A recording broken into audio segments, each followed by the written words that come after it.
Acompáñeme porque ya está con nosotros. Mira, voy a pasar por acá. Carlos Rottenberg, ¿cómo le va, Carlos? ¿Qué tal? ¿Qué dice? ¿Cómo está? Muy bien. Bueno, algo estuvimos charlando un poquito afuera del aire, la situación social en la Argentina. Yo un poco hacía una descripción tratando de establecer algún paralelismo con lo que a veces puede ser medidas de carácter coyuntural o electoralista. Obviamente me tomo la atribución de hacer una lectura sobre eso, no estoy pidiendo que vos la hagas. Pero digo, ¿cómo estás viendo la Argentina de hoy y sobre todo qué te gustaría que pase que no está pasando? No voy a decir nada nuevo, ni nuevo propio, ni nuevo de lo que sentimos. Sí. Yo soy empresario, como empresario tengo la obligación de mirar los números. Viste que a los empresarios en general se nos tilda de fríos. Vos tenés una larga trayectoria como productor teatral, sos una persona de la cultura desde hace más de 40 años. Sí, pero soy un teatrista. Sí. Durante 45 años ejerciendo la misma profesión, pero no dejo de ser empresario. A mí la palabra empresario, la palabra éxito me gustan. O sea, viste que hay como un prejuicio, porque creo que tiene mala prensa el empresario, en general bien ganada mala prensa, y como el éxito. ¿Por qué decís que bien ganada mala prensa? Porque en general son, digamos, hay una gran proporción en algunas profesiones, como la del empresario, que hacen mal los deberes.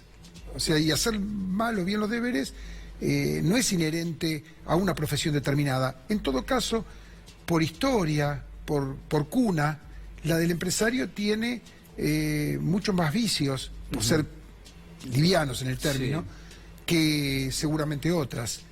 Y a mí cuando me presentan yo siempre digo, yo soy empresario, porque ser empresario no es el problema. El problema es con qué armas, con qué elementos, con qué convicciones y de qué manera sos empresario. Por eso también te hablé del éxito, porque el éxito en un punto se emparenta, porque a veces da como vergüenza buscar el éxito. Yo le tengo mucho respeto al éxito, y el éxito en general, subliminalmente, está relacionado con el dinero. Y yo digo que a mí me gusta el éxito en cualquier orden de la vida, desde el éxito familiar hasta el éxito clínico si tenés que ir a un médico. No tenés ningún tipo de prejuicio con el éxito. No, al contrario, me parece que el éxito hace que ustedes mismos, haciendo este programa, si tienen mayor audiencia, que sería sinónimo de éxito, no está mal. Al contrario, está bien. Poder atravesar incluso distintos estamentos y distintas clientelas, llamémosle así, para mí tiene que ver con el éxito. ¿Y cómo se relaciona tu responsabilidad como empresario de este momento y de lo que estás viendo? Mira, yo empecé diciéndote que miro los números en nuestra actividad, que no deja de ser una pyme, acompañan la caída general. Nosotros sabemos en la Asociación Argentina de Empresarios Teatrales y Musicales que hace, digamos, auditoría sobre movimientos de espectadores desde el año 1918, más de 100 años, que hay una caída importante, con bemoles, por supuesto, como tiene que hacerlo, pero en el global, sin importar, en el caso nuestro, para qué espectáculo, pero que estamos hablando de 25 puntos menos en poco menos de 4 años. Vale decir, para ser gráficos, de cada 100 personas que compraba una entrada sobre abril del 16, ya incluso iniciado este gobierno, hoy compran 75. Y este no es un dato de opinión, porque además la matemática no tiene ideología, es una ciencia exacta. Por lo tanto, vos me preguntás cómo lo veo. Yo lo veo acompañando una merma en el consumo palpable. Decir lo contrario, además de ser mentiroso, no sería creíble, porque cualquier persona que nos ve tiene dentro de sus actividades los mismos datos.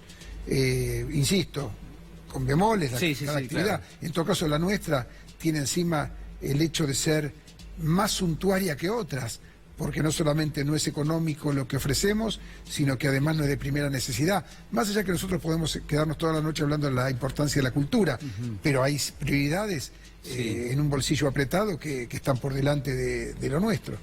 Y concretamente entonces, vos recién hablabas de las medidas. Yo creo incluso que las medidas hasta están adelantadas, porque si es por las elecciones hay que hacerlas durar 6 meses.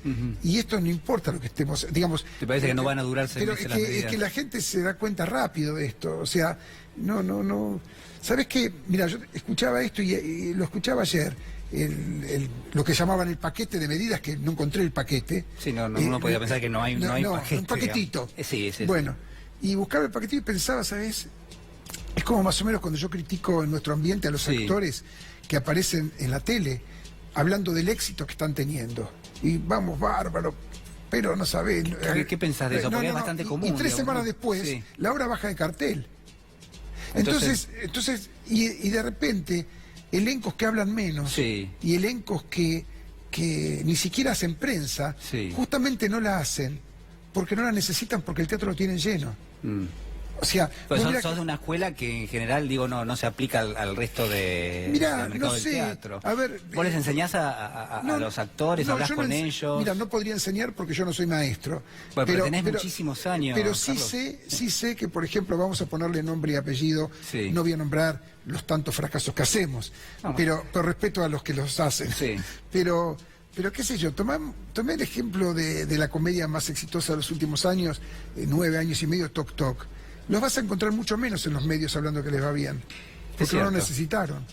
Entonces me parece que en esto, y hago un paralelismo con lo que estamos pasando, cuanto más tenés que decir lo que vas a hacer, tiene que ver con aquello de dime de qué presumes para saber de qué careces. Me parece que en un punto hay algo de eso. Yo creo que esto que se anunció, si bien se calculó casi exactamente para que llegue hasta las 8 de la mañana del día de las elecciones, porque parecía eso, ¿no? Parecía, termina el plan cuando tenés que ir a votar, pero me encantaría que sirva. A ver, vamos a ser claros. Lo que vos estás planteando es, yo te diría, hoy no hubo mercados en la Argentina, pero sí hubo mercados a nivel internacional, en los Estados Unidos, cotizan las empresas argentinas, cayeron hasta 7% hoy, el riesgo país trepó al máximo del año 2014, evidentemente hay una lectura que se está haciendo, que yo te diría que está más o menos en línea con lo que vos estás planteando. Que tiene que ver con... ¿Sabés lo que a mí me da mucha tristeza además? Primero que estamos hablando de personas... y lo estamos midiendo solamente con índices.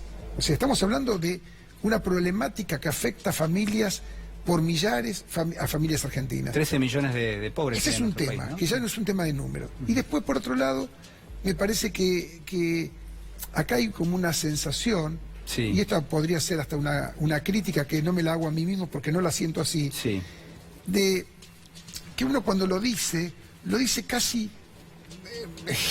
como celebrando los errores y celebrando que nos vaya mal. Y es todo lo contrario. O sea, vuelvo al teatro, ¿no? Nosotros cuando nos equivocamos y hacemos algo que al público no le interesa, o como me gusta decir a mí, lo hacemos con las mejores armas y salió mal. Y no nos quedamos, mientras preparamos el próximo espectáculo, regodeándote en el fracaso. Simplemente tenemos que entender que nos pasó y tenemos que admitirlo para tratar de hacer un éxito después, porque si no, si nosotros queremos una cosa que no funciona, convertirla en éxito, en lo nuestro no sale. Pero a ver, ¿dónde lo estás viendo eso? ¿En el gobierno lo estás viendo?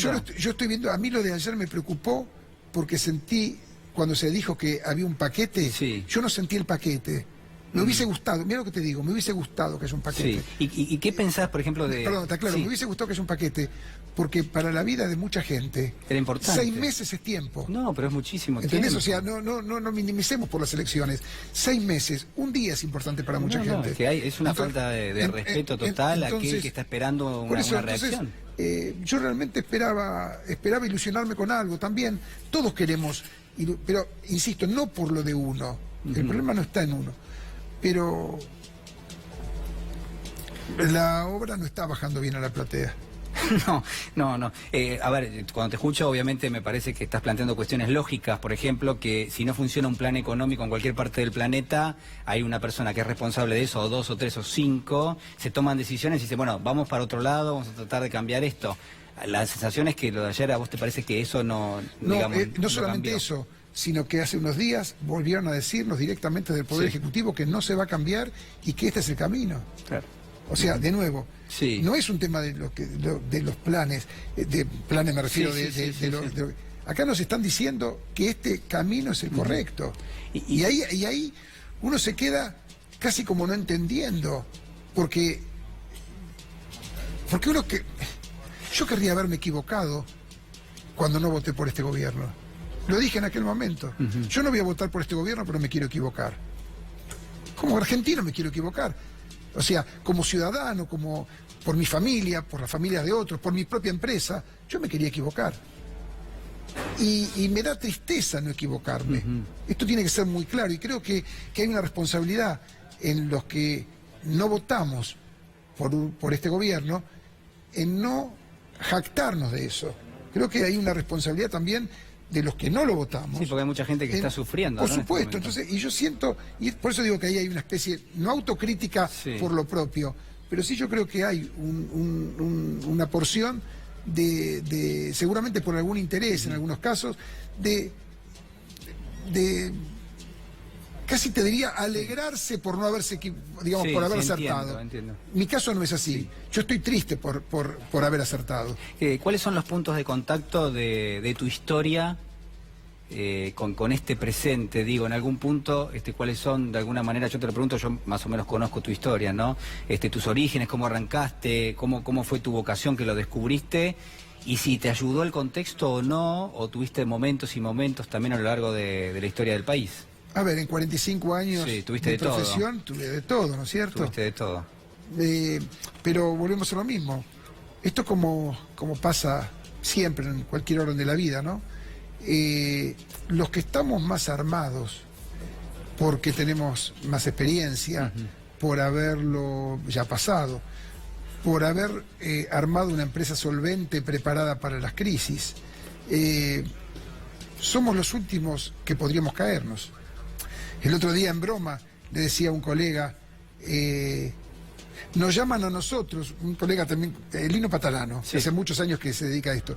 Y digo, viste que nos llaman más periodísticamente a nosotros, pero no nos llaman tanto porque sepamos más que los más nuevos, sino porque casi no hay nuevos. Le digo, porque somos dos carcamanes que quedamos de la primera historia. Y en este sentido, lo que te digo es que en la Sociedad de Empresarios, por ejemplo, sobre 178 socios, ¿qué notamos? Notamos lo que pasa en la vida. Los primeros que van dejando la actividad, los que se van cayendo, son o los que están comenzando, claro, son los nuevos, o son los más endebles desde el punto de vista económico, de experiencia, de estar preparado. Y eso, yo tengo 62 años ahora, y pienso cuando comencé a los 17, y ahí me pongo un poquito en los... ¿A los 17 años arrancaste? Claro, hace 45 años. Y ahí me pongo un poquito a pensar en los que se acercan a la profesión en la que yo intervengo, y tienen 20 y pico, y vienen con un bagaje, con una vocación, con unas ideas, y de golpe van chocando con una pared que los que comenzamos mucho antes, no sé si es porque teníamos más herramientas, porque el país ayudó un poco más, por lo que fuese, pero la podíamos llevar más fácil. Comparado con lo de ahora. Y reitero... ¿Es el peor momento, vos decís? Es uno de los peores momentos. Es un momento muy complicado. Es un momento muy complicado. Por ejemplo, la temporada, no esta, Sí. La temporada 2017, o sea, el verano 2017, en la ciudad de Mar del Plata, fue el peor verano de la historia de la temporada de Mar del Plata del 1950, cuando se empezó a tomar datos. O sea, la temporada 17 creció en la 18. Sí. Está claro, La 17, el verano 17, tuvo peores datos en estadística, o sea, de público que compró una entrada al teatro que en el verano 2001, 2002. Entonces, son llamadas de atención que importan. Así como digo esto, te digo otra. El otro día, por haber acompañado la inauguración de la Avenida Corrientes, proyecto que propuso el gobierno de la ciudad y que a mí me gusta y apoyé, fue muy gracioso porque solamente por haber acompañado al jefe de gobierno, porque estoy convencido que en la degradación que tuvo Corrientes, y la viví, esto por lo menos es una inyección que le servía, te pasan a acusar del otro lado. Entonces te pasan a decir, pero entonces vos te mudaste. No, cuesta mucho en este momento, en esto que hace mucho algunos llamamos el negocio de la grieta, cuesta mucho explicar que uno no está... ¿Por qué decís el negocio de la grieta? Porque la grieta es un gran negocio. Mirá vos. Para la política y para el periodismo, ni hablemos. O sea, la grieta trajo contratos, trajo formatos, la grieta puso, no solamente se refiere a lo económico, hasta en un lugar que tiene que ver con el ego personal de algunas personas, figuras, no solamente periodistas, también incluso en el ambiente nuestro actores, los puso en un lugar que uno después, cuando rasca un poquito, sí, se va dando cuenta que son usados. O sea, porque por un lado se le dan más pantalla para que pueda sí, casi de manera grosera. bueno, digamos, no lo vas a decir vos, pero lo digo yo, por ejemplo, el caso de Alfredo Casero, digamos, pero digo, es uno de los casos. Si querés, Casero, Sí. una persona que uno lo conoció desde aquellos programas como Cha Cha Cha, sí, totalmente talentoso, y hoy prácticamente convertido en un artista de eso, Sí. pero eso no le permite crecer o seguir con su carrera que tenía que ver con, desde la venta de entradas, programas de ¿Se televisión. equivocó, decís con vos, su humor. Casero, Alfredo? No sé si se equivocó. Yo lo que digo es que como empresario, mirando los números, Sí. la gente que tiene talento para desarrollar su arte, como en el caso de Casero, que no tengo dudas que lo tiene, Sí. me parece que termina entrando en un círculo vicioso donde después termina siendo el usado. Sí. A esto me refiero, más allá de su discurso. Fíjate que antes de hablar del discurso de él, con el que yo no comparto, pero más allá del discurso, si fuese amigo, le diría, cuidado porque un día no te dan más pantalla. Y eso me parece que no está bien. Ujú.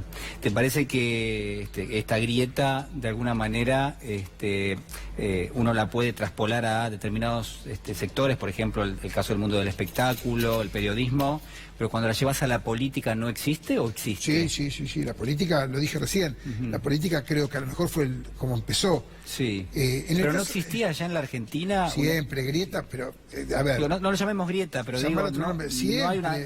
mirando la historia, quien mejor la define me parece es Enrique Pinti. Pero digo, cuando no pasa en muchos hace países una- también, la política no tiene que ver con seguro. eso. Por eso digo que acá se le encontró el negocio. Es otra cosa. Yo cuando digo, mirá, hace mucho tiempo yo dije que para mí la grieta es entre honestos y deshonestos. Esa es la grieta que hay. Yo quiero mesa de honestos. Sí. Si sos honesto, a mí no me preocupa cómo pienses, porque tenemos la posibilidad de debatirlo, Sí. la posibilidad hasta de convencernos que en algunas cosas el otro puede tener razón. Si parte de la honestidad, si parte de la opinión fraguada, la opinión esponsoreada, ya está, se terminó. Y en eso te digo, aunque sea políticamente Sí. incorrecto, no es negocio exclusivo de un sector. O sea, en ese sentido, uno que está en estos medios y conoce, más allá de sus cariños por unas ideas o por otras, ese tema del negocio de la grieta existe y no es solamente, porque si no sería injusto, no es solamente un negocio de un sector, porque hay unos cuantos que se subieron a ese negocio. ¿Qué pensás que va a pasar en la política? Yo estaba tentado de decirte, si tuvieses un amigo que es actor, seguramente tendrás millones o varios cientos, y le tenés que decir, o él te viene y te pregunta, ¿te parece, Carlos, que opine de política? La verdad que a veces tengo ganas de meterme en alguna discusión pública, digo, Yo ¿vos creo que sí. sos partidario de eso? Sí, porque además no conozco ninguna profesión que tenga que callarse la boca. O sea, mirá, yo el otro día contaba que después de la Sí. dictadura, Luis Brandoni, hacíamos una obra en el gobierno de Alfonsín, él era asesor cultural de ese gobierno, y cuando hacíamos esa obra nos pegaban carteles en la puerta del teatro contra Brandoni porque era asesor. Pero resulta que en la dictadura nos pegaban con bombas de Gamexane porque Sí. Brandoni era prohibido. Quiero decir, entonces digo, che, qué bárbaro, ¿no? Porque al tipo le pegaban, siendo secretario general de la Asociación de Actores, por defender los intereses y los ideales que tenían en ese momento en la dictadura. Y más que le pegaban, incluso antes tuvo que viajar a, a México exiliado. Sí, tuvo una historia difícil. Una historia difícil. Brandoni. Y después le pegaban por defender desde el propio, desde la propia cultura en el gobierno radical. Y en ese sentido me parece que, ¿por qué no? O sea, ¿en qué profesión no? Insisto, es muy diferente para mí el actor que el periodista. Si el periodista lo utiliza con buena praxis, Sí. y la buena praxis para mí está dada en poder mostrar la realidad, que es siempre parcial, pero de una manera que permita que el televidente, el oyente, saque alguna conclusión y no se la dé servida, porque se nota demasiado Claro. que lo que le querés dar es directamente un menú como lo tenés que dar y te lo tienen que comprar así. Y entonces en ese momento, para mí, el televidente, el lector o el oyente ya deja de ser eso y pasa a ser un cliente. Y el otro día en un reportaje le decía a un colega de ustedes, periodista, Sí. le decía, ¿sabes qué pasa? Cuando vos empezás a darle al cliente lo que el cliente quiere, como después, como bien dice la frase, el cliente siempre tiene razón, tenés que subirle la apuesta, porque si no el cliente te abandona. Y mira, te voy a dar un nombre y un apellido porque me pasó charlando con él. Una persona que no tiene nada que ver con el gobierno pasado a favor, que es Nelson Castro, nada que ver. Cualquier televidente sabe que nadie lo puede acusar de kirchnerista Nelson Castro, todo lo contrario, ¿no? Sin embargo, Nelson Castro me decía el otro día que por haber hecho algunas críticas que él considera del gobierno actual, fue increíble cómo le bajó la audiencia y cómo lo han castigado a punto tal de tener que sacarle la pantalla en el programa que él hacía. Totalmente. Y eso la verdad que como televidente me parece muy triste de alguien que piensa a lo mejor distinto que yo. Pero llega a esos extremos el tema de la clientela que no permite que te corras una línea de la sangre que busca. Carlos, te quiero agradecer muchísimo. Ha sido un verdadero placer y por supuesto te invito nuevamente a Recalculando. Por favor. Ha sido muy amable. Ya